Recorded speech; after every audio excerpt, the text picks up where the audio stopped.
Sveiki! TV3 jauns raidījums Dinozauru pēcteči, kurā katru svētdienas rītu uzzināsim par to, kāpēc dzīvā radība ir ap mums un kas tā tāda vispār ir. Kāpēc lāči guļ ziemas miegu? Vai suņi krātas tāpat kā cilvēki? Un vai sugas dabā tikai izmirst vai arī rodas jaunas?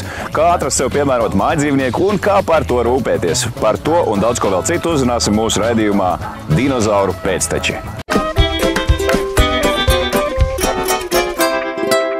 Raidījuma nosaukums ir Dinozauru pēcteči, tāpēc mūs interesē, kā pasaule ir attīstījusies pēc dinozauru laikmeta un kāda tā ir tagad. Tūlīt papētīsim, kādas ir, piemēram, sliekas. Ko mēs par viņām zinām? Un kā sliekas var kļūt par biznesa partnerēm? Kāpēc dzīvniekiem jāapmeklē zobārsts? Vai savu mīļdzīvnieku smaids jākoriģē ar platītēm un breketēm, gluži kā cilvēkiem? Kāda sunim vajadzīgas drēbītes? Cik tā ir saimnieka bagātības izrādīšana, bet cik nepieciešamība?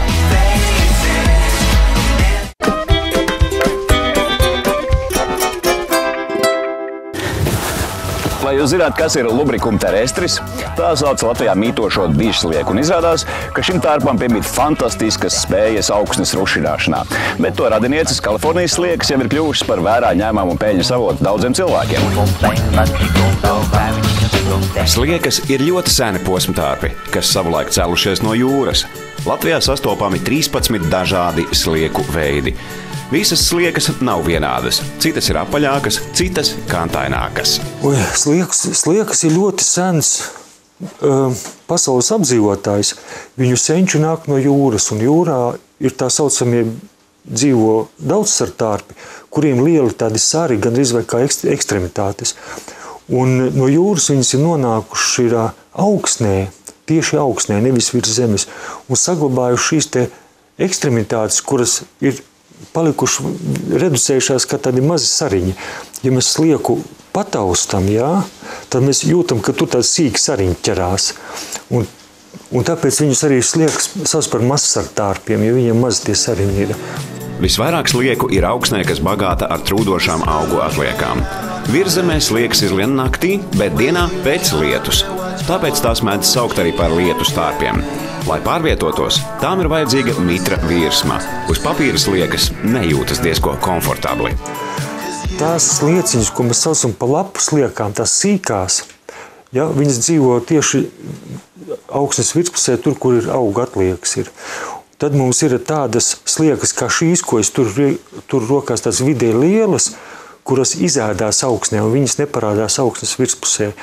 Un trešā tāda slieku grupa, pie kuras pieder dižslieka, viņas veido dziļas vertikālas alas, kuras var būt metru un vairāk dziļas augsnē. Un tad viņas izlien augsnes virspusē, savāc lapas, ievelk savā aliņā, un tur tās lapiņas apēda. Latvijas augsnē sastopamās sliekas gadā vairojās 4 līdz 6 reizes gadā. Vienā reizē sliekām piedzimst no pāris līdz 200 mazuļu. Šitās normāls. Šitā jauna slieka, un jauna slieka no vecas atšķirās to, ka viņa jostiņas nav vēl, Un tad, kad viņa pieaugusi, tad viņa, kad ir dzimuma nobriedusi, tad viņai parādās tā jostiņa šī te.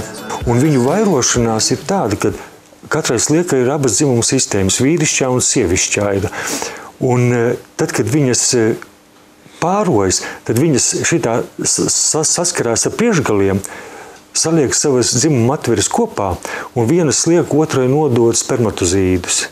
Un tad, kad viņi taisa to kokonu, tad viņi ņem savas olšūnas un citas sliekas spermatozīdus un apaugļo tās olas. Parasti sliekas guļ ziemas miegu, ierokas dziļāk zemē un kļūst mazaktīvas. Un viņas iet gulēt tad, kad augsnē ir sasalusi, bet varbūt arī tādi gadījumi, kad rudenī uzkrīt sniegs un augsne nav sasalusi, un tas sliekas var būt aktīvs pat visu ziemu. Viņiem galvenais, lai nesasalst. Jo man ir bijuši gadījumi, ka mēs ņemam sniega paraugus, un sniega paraugā ir sliekas iekšā. Ziemas miegs nav obligāts Kalifornijas sliekām, kas pirms pusgadsimta selekcijas veidā tika radītas ASV. Šīs sliekas izceļās ar savu darbīgumu un ātro vairošanos. Atšķirībā no mūsu sliekām, Kalifornijas sarkanās sliekas ir spējīgas populāciju gadā palielināt vairākus 100 reižu. Kalifornijas sliekas atšķirās ar mūsu sliekām ar to, kad mūsu sliekas dzīvo zemē dzīvo, kā saka, uz lauka dobēs un tā, ja. Bet Kalifornijas slieka, tā dzīvo, teiksim, lapās, dažādos pūšos dārzeņos, ja, vai mākslīgi radītajos apstākļos. Tas ir kūtsmēsli, ja, un dažādas barības vielas, bet viņa nedzīvo zemē. Kalifornijas slieka dzīvo lielāko, garāko mūžu, ja, un tas ir pilns mūžs, ir 16 gadi. Slieku audzēšana Latvijā kļūst arvien populārāka. Un iespējams, ka mēs drīz būsim īsta slieku audzētāju tauta. Kalifornijas sliekas var audzēt kā laukos, tā pilsētā. Tām vajadzīgs siltums un barība. Jo viņas necieš ne sausumu, ne slapjumu, un to, ka viņām nedod ēst. Tad viņas sāk kustēties uz visām pusēm un iet projām. 4 mēnešu laikā 1 kilograms slieku pieaug līdz 5 kilogramiem. Šīs sliekas, pārstrādājot kūtsmēslus, pārtikas atkritumus, lapas un veco zāli, ražo humusu, vērtīgu augsnes mēslojumu. Tāpat sliekās ir daudz proteīna, ko izmanto kosmētikas līdzekļu ražošanā. Tas kilograms vairojas un attīstās līdz kasti ir pilna, un kad kasti ir pilna, tad ir 5 kilogrami, varētu būt vairāk, varētu būt mazāk. Šie ir kokoniņi, ja? Tās ir slieku oliņas, kur slieku viņi ir iznēsājis 20 dienas, un tad šitāds kokons, viņš tur iekšā zemē ir 20 dienas, un 41. dienā, kad viņš taisās vaļā, tad nāk ārā. Astra savas sliekas baro ar ķirbjiem, kartupeļiem un kūtsmēsliem. Šīs sliekas dzīvo un varojās visu gadu, jo apsildītā pagrabā tām ir ideāli apstākļi. Bet ir iespēja sliekas likt pačučēt ziemas miegu. Tikko jau ir plus 5 grādi, viņa pārstāja, kā saka, dēt, oliņas, tas ir kokons, jo līdz 5 grādiem, zemākā ir moments, kad varbūt 4 grādi, bet ja viņi ilgāk atrodas tādā temperatūrā, tad viņi neatgriezeniski vairs ir tikai derīga priekš biohumusa pārstrādes kā tādas un proteīna ieguvēja. 1 kilograms Kalifornijas slieku maksā apmēram 30 latus, un varētu šķist, ka slieku audzēšana ir teju zelta ādere. Tomēr pagaidām tas tā vēl nav. Mūsu galvenais produkts pašlaik būs biohumus, kas ir ļoti augstsvērtīgs gan lauksaimniekiem, gan arī mazģimeņu dārziņiem, un lai mēs ēstu tīru produktu, tas ir tiešām vajadzīgs un atzīts produkts. Ne tikai Eiropā, bet arī pasaulē. Slieku audzēšana ir darbs cimdos, ne pārāk siltos apstākļos. Tomēr nav smirdīgs, katra slieku kaste regulāri ir jāapčubina. Cits audzē sliekas pārdošanai, otrs tās roklā izmantotu zivju ēsmai, dārzmīļi priecājās par slieku aktivitātēm dobēs, bet putniem sliekas ir uztura avots. Ja nebūtu slieku, lapas nesatrūdētu, un nākošā gadā tās barības vielas atkal nebūtu augiem. Tā viņas palīdz nodrošināt vielu apmaiņu un augstas auglības saglabāšanos. Zobu pastas un zobu virstas suņiem, cik tā tiešām ir reāla nepieciešamība un rūpes par savu mīluli, un cik tā ir vēlme padižoties citiem saimniekiem ar zobu breketēm un gaismas plombēm. Par to arī tūlīt pat turpinājumā. Veterinārā ārstis secina, ka šodien apmēram 60 līdz 70% mājdzīvnieku ir mutes dūbuma saslimšanas. Tās, tāpat kā cilvēkiem, lielākoties rodas no neatbilstošas pārtikas lietošanas. Pirmkārtām jātīra zobi. Tas ir vēl joprojām ļoti aktuāli, un cilvēkiem liekas, tas ir absurds. Vecai mātei laukos nekad zobs neviens netīrīs, un viss bija kārtībā. Nav tagad. Mēs viņus esam no tās dabas aizvilkuši, diemžēl, tik tālu, un pietuvinājuši sev, kad arī tās procedūras, ko mēs sev daram, arī dzīvniekam jādara. Ja saimnieks katru rītu pucē savus zobus, tad nedrīkst aizmirst arī par mājdzīvniekiem. Un ja jums šķiet, ka viņiem šī procedūra ir nepatīkama, tā tas nav. Citiem zobu tīrīšana ļoti patīk, bet pārējie ar laiku pie tā pierod un atzīst par labu. Paņemam brišķi zobu pastu, zobu birstīti un aizliekam aiz lūpas, smerēju, un tīram tikai ārējās malas. Mutu varam ciet turēt, Otru pusīti. Aiz lupas. Viņi to visu var apēst. Nav nekāda problēma. Malačs, jā. I viss. Dzīvniekiem zobu tīrīšanai labāk neizmantot cilvēkiem domātās zobu pastas un birstītes, jo dzīvnieku birstītēm sari atrodas abās pusēs un zobu pastas garša un sastāvs ir īpaši izstrādāts. Ideālā variantā zobi jātīra katru dienu, bet ne retāk kā reizi nedēļā. Bet cik bieži dzīvnieks jāved pie zobārsta? Un vai viņiem nepieciešamas tādas manipulācijas kā zobu labošana, kronīšu likšana vai sakodienu korekcija? Tas nav tā kā cilvēkiem, 2 reizes gadā vajadzētu parādīties pie stomatologa, jo viņiem daudzas problēmas nav tādas kā cilvēkiem, teiksim, karies vispār 1% tikai dzīvniekiem ir, jo viņiem mutes dobuma fizioloģija nedaudz atšķirās. Lielākoties ar traumām jānāk tad, kad ir jānāk. Visoptimālākais katrs savu dzīvnieku reizi gadā vakcinē. Vakcinācijas laikā Dakteris apskatās mutes dobumu, tāpat tās jāizvērtē vispārējais veselības stāvoklis, gļotādas, tad arī ieskatās mutes dobumā un pasaka, jums var vēl pusgadu pagaidīt gadu, jums ir steidzīgi jādara kaut kas. Tā kā jebkurš veterinārārsts var novērtēt šo situāciju. Mēs varam veikt visas manipulācijas to, ko cilvēkiem veic. Tas ir kroņi, zobu implantēšana, ortodontija, tas ir sakodienu labošana. Viss iespējams, bet cik tas ir nepieciešams dzīvniekam, pie tam vienmēr jāizvērtē tie apstākļi, jo dzīvniekam, kā es teicu, tā mutes dobuma fizioloģija, biomehānika ir pilnīgi savādāk nekā cilvēkam. Un cilvēks saprot, viņam uzliek krone, pēc gada viņš pēc 2 varbūt nokrīt, kaut ko uzkodu cietāku. Viņiem sakodiens ir 20 reizes spēcīgāks nekā cilvēkam.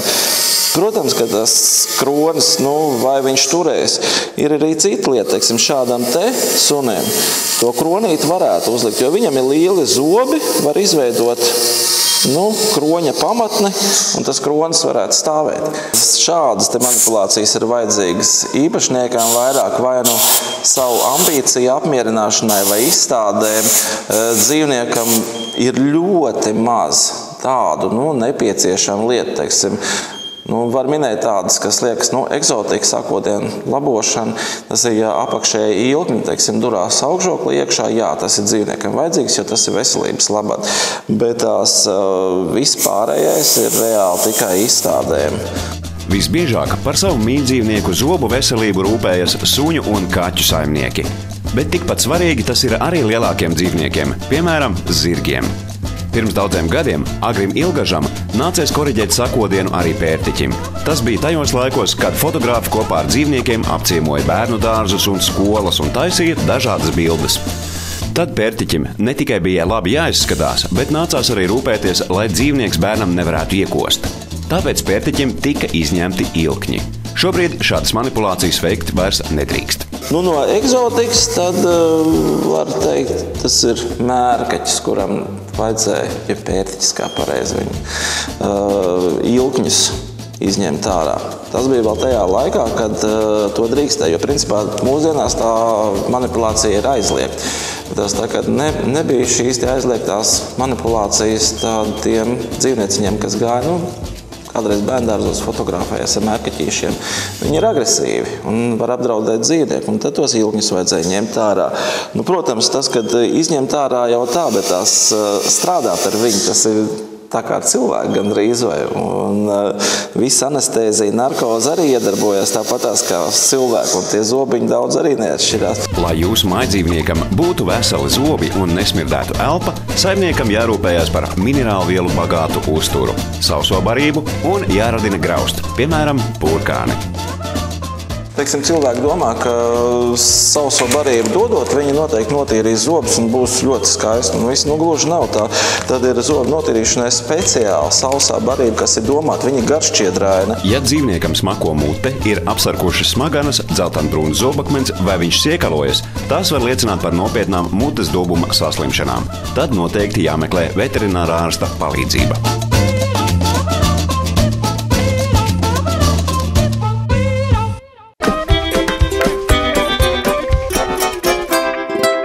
Vai arī apģērba dzīvniekiem un modīgi aksesuāri Latvijas zoopreču izstādēs parādījās Latvijā tikai aptuveni pirms 4 gadiem.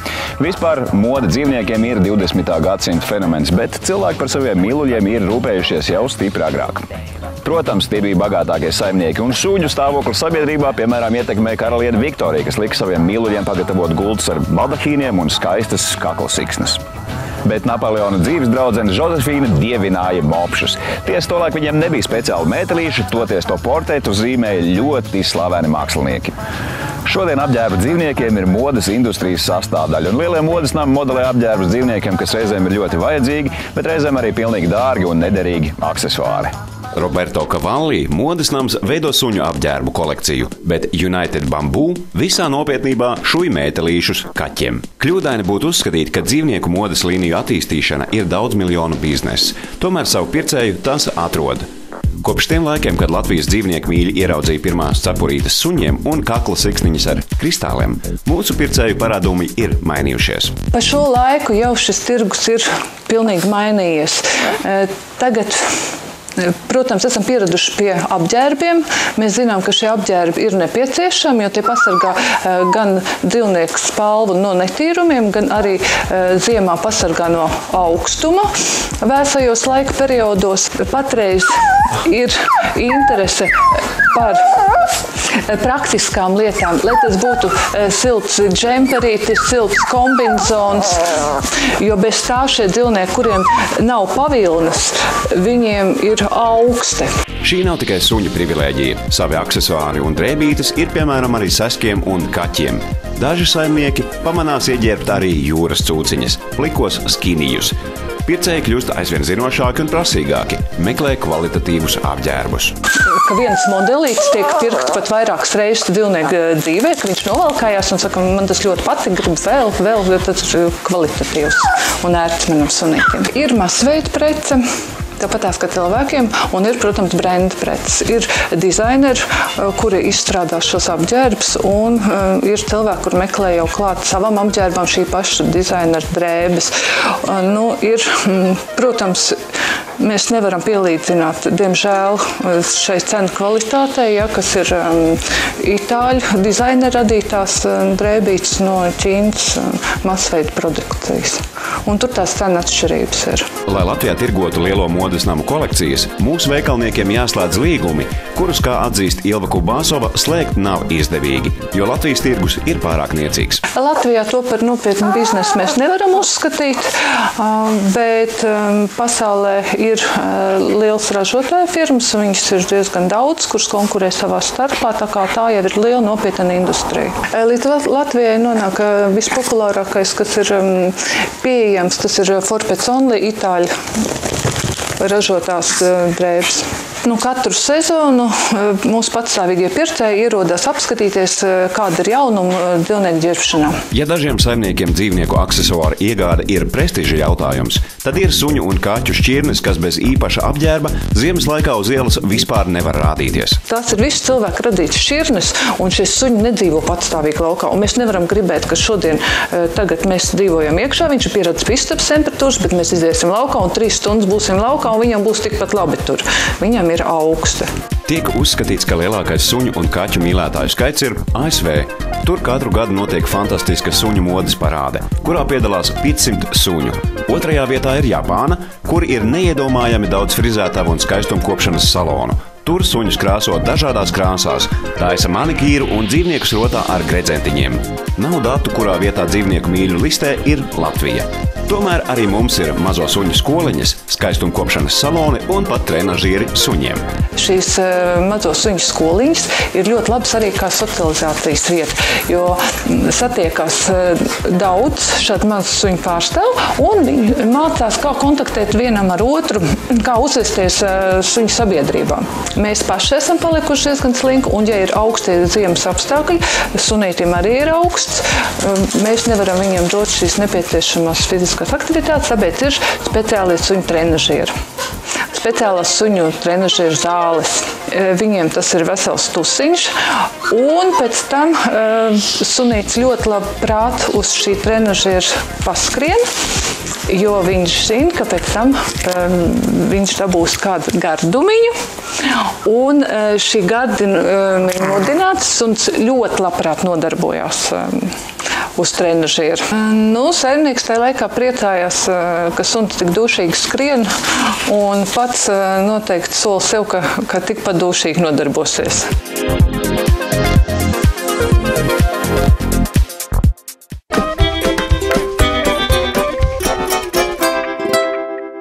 Šoreiz tās arī viss, un tagad ir īstais brīdis, lai īstenot savu labo apņemšanos un dotos ar savu četrkājaino draugu garākā pastaigā. Visu labu!